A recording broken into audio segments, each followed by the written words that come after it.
आपका नाम? अतुल कुमार। अतुल कुमार जी, बताइए जैसे संदर्भ 7 तारीख से धरना चल रहा है, किन बिंदुओं पर चल रहा था और कोई अधिकारी क्या आपसे ज्ञापन लेने के लिए आया? जी, ये जो है हमारा धरना जो चल रहा था, हमारे ब्लॉक अध्यक्ष भाई रेहान अहमद जी के अगुवाई में ये अदनीपुर में धरना चलाया जा रहा है, जिसमें कई मांगे थीं। जैसे मांग थी एक, यहाँ बाराही देवी मंदिर है जो प्राचीन मंदिर है, वहाँ हर अमावस्या को मेला लगता है, बड़ा मेला लगता है, जिसमें हजारों की संख्या में श्रद्धालुओं का आना जाना रहता है। वो सड़क काफ़ी ही, उस सड़क की दयनीय दशा है। उस सड़क के लिए हमारे संगठन के पदाधिकारियों के द्वारा कई बार प्रशासन को अवगत कराया गया, लेकिन उसके बावजूद भी वो सही नहीं हुई। बल्कि किसी अमावस्या को आप लोग आ जाइए, आप देख लीजिए, दर्जनों लोग उन सड़कों के गड्ढों की वजह से यहाँ चोटिल होते हैं, उनको चोट लगती है। दूसरा मुद्दा था एक जय जवान जय किसान। दूसरा एक अभी किसान यहाँ बैठे हैं, छोटे छोटे बिंदुओं का निस्तारण मलिहाबाद तहसील प्रशासन के द्वारा नहीं किया जा रहा, जिससे मजबूर होकर किसानों को धरना प्रदर्शन करना पड़ता है। यही हमारे एक किसान साथी बैठे हैं जिनके खेत के बगल में सरकारी खलिहान की जमीन है। उस खलिहान की जमीन पर दबंगों द्वारा कब्जा कर लिया गया। अब जो किसान बैठा है उसके खेत में जाने के लिए जो रास्ता था उसको भी जोत लिया गया है। और इतना दबंग है कि प्रशासन पता नहीं किस बात के लिए कि वो किसान लगातार दौड़ रहा है, लेकिन प्रशासन उस किसान की समस्या को निस्तारण करना क्यों नहीं निस्तारण कर रहा है, उसका एक मामला दिया गया है, जिसमें कई बिंदु थे। खराब नल की समस्या है, सफाई की समस्या है कि जो है सफाई नहीं है, गंदगी फैली हुई है, कई बिंदुओं की ऐसी समस्या। बाकी जो है हमारी 12/10/2021 को मलिहाबाद माल ब्लॉक पर पंचायत कर ज्ञापन सौंपा गया था, जिसमें कई बिंदुओं का निस्तारण मलिहाबाद प्रशासन के द्वारा किया गया, लेकिन जो हमारी समस्याएं रह गई थी उनका अभी तक निस्तारण नहीं हुआ।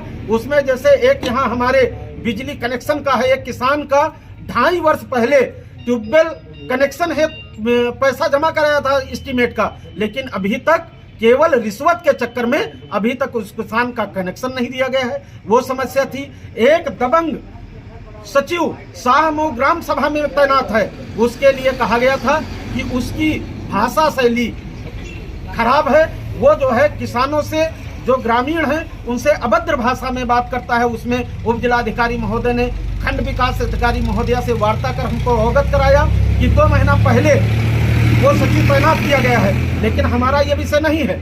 हम ये नहीं कह रहे हैं उसने गमन किया है, हम ये कह रहे हैं वो जब ग्रामीणों से अभद्र भाषा में बात कर रहा है, उस सचिव को तत्काल प्रभाव से हटा देना चाहिए। जिस तरह अधिकारी आश्वासन देने के बाद भी कार्रवाई नहीं करते, अपना हिला हवाली कार्य किए, इससे आप क्या कुछ कहेंगे?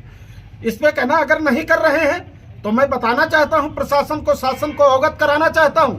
अगर नहीं किया, जैसे हमारे ब्लॉक अध्यक्ष रेहान भाई के द्वारा, अन्य पदाधिकारियों के द्वारा अभी तहसील को समय दिया गया है 21 तारीख तक, 22 या 23 में हमारे संगठन के द्वारा फिर से अनिश्चितकालीन धरना मलिहाबाद तहसील परिसर में लगाया जाएगा।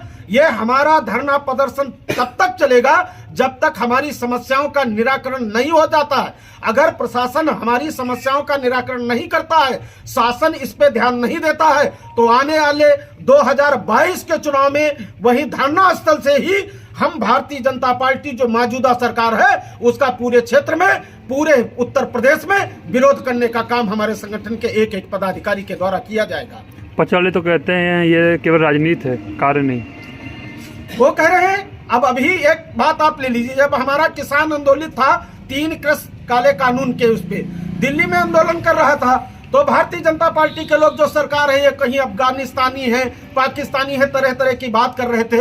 अब किसानों की वो ताकत है, इसका अंदाजा हमारे भारत के, हिंदुस्तान के मुखिया प्रधानमंत्री मोदी जी को ताकत का अंदाजा हो गया है कि ये किसान जब आंदोलित होता है तो अच्छों को नीचे ले आता है। जब प्रधानमंत्री को घुटने टेकने पे मजबूर कर दिया गया तो प्रशासन, मलिहाबाद प्रशासन की क्या बात है। अगर हमारी समस्याओं का निराकरण नहीं करेंगे तो हम लोग आंदोलन करेंगे।